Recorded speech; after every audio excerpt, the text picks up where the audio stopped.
Magandang buhay. Muli po ito si Sir Hill Bansuelo Jr.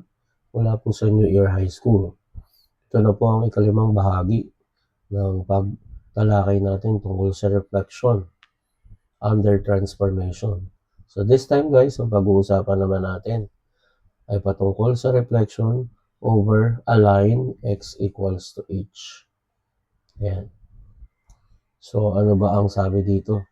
So dito guys, no? Ingat tayo ha. Dito guys, yung value ng x ang magbabago. So sabi dito, si x daw ay magpapalit ng sign. At i-multiply natin sa 2 yung value ng h natin. Ang tanong, saan ba manggagaling yung h, Sir G? Okay, gandang tanong yan. So pag-usapan natin. So dito magmumula yung value ng h natin. Kung ano ibigay nating x value. So sa x value, siya rin si h. So malilito guys ha. Sa x value, siya din si h. So kung sa x value ay h, si h ay 2. So therefore, papalitan natin ito ng 2. So kaya ang value ng 2h, so that is 2 times 2, 4. So 4 na yan guys. Okay? So this time, muli, kukunin natin yung original coordinates natin para makapag-reflect na tayo. So yung point A natin guys, kung mapapansin nyo, nasa 0 at positive 3. Again, nasa y-axis siya. Kaya ang value ng x natin ay 0. So kunin naman natin ang location ni point B. Ito si point B. So siya ay nasa positive 3 at positive 2. Sa pagkakataong ito, kukunin naman natin value ng point C. At ito na nga siya.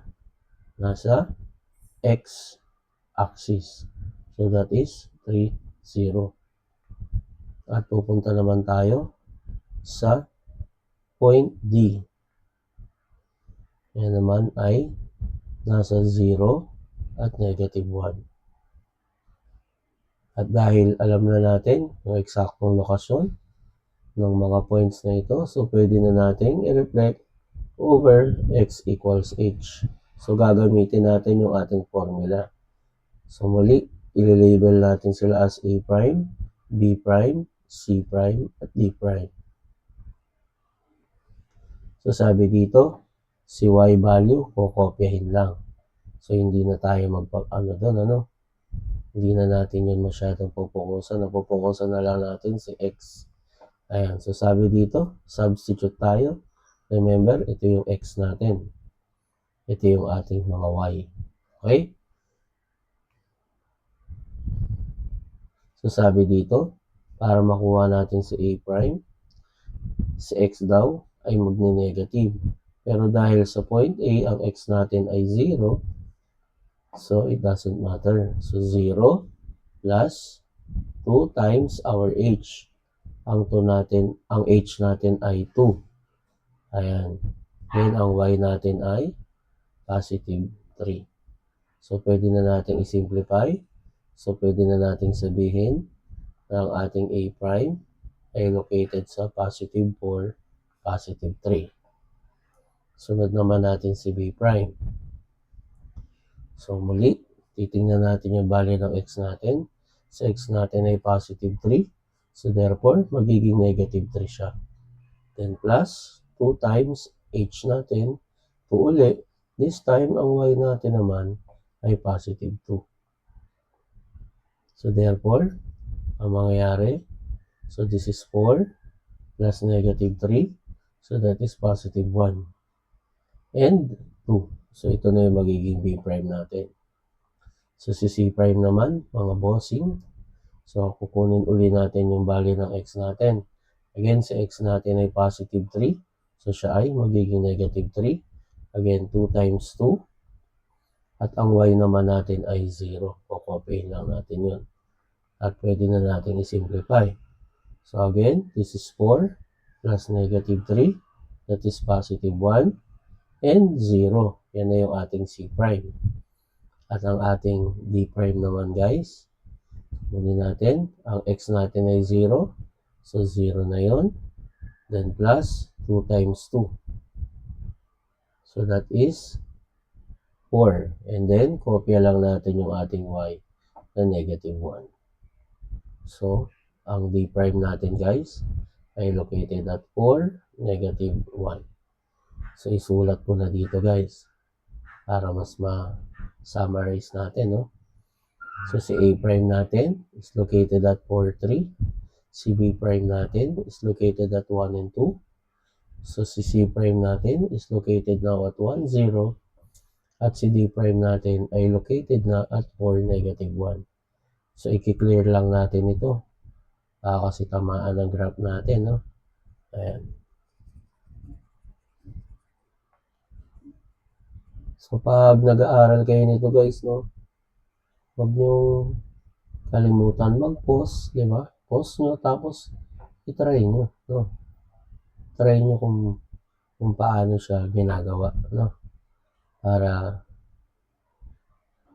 ma-perfect natin yung lesson. Alright. So, kunin natin muli si a prime. So, that is positive 4, positive 3. So, this is positive 4, and this is positive 3. So, therefore, nandito. Oops. Naandito ang ating a prime. Ayan. And then, susunod natin si b prime.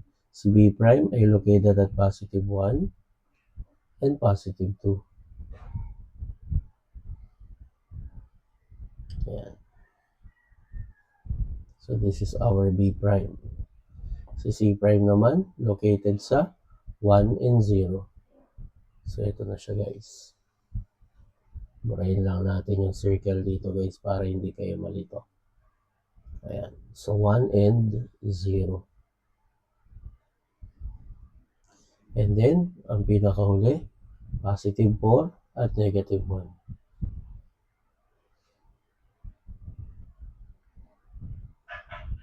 Ayan. So, this is our d prime. So, sa pagkakataong ito guys, pwede na natin i-connect yung ating mga points. Oops. Ayan. Hanggat maaari, gagawin natin straight kahit ito ay freehand. Pero pag kayo ang gagawa nito guys, gamit kayo ng ruler. Ayan. Ayan. Oh, kalimutan pala natin bigyan ng name yung ating points, no? So, this is C prime. Ayan. By the way, drawing din natin yung reflection. Kung anong value ng x natin o yung line x equals to 2. So, dahil ito yung 2, ayan. Gawa lang tayo ng vertical line lang dyan, guys.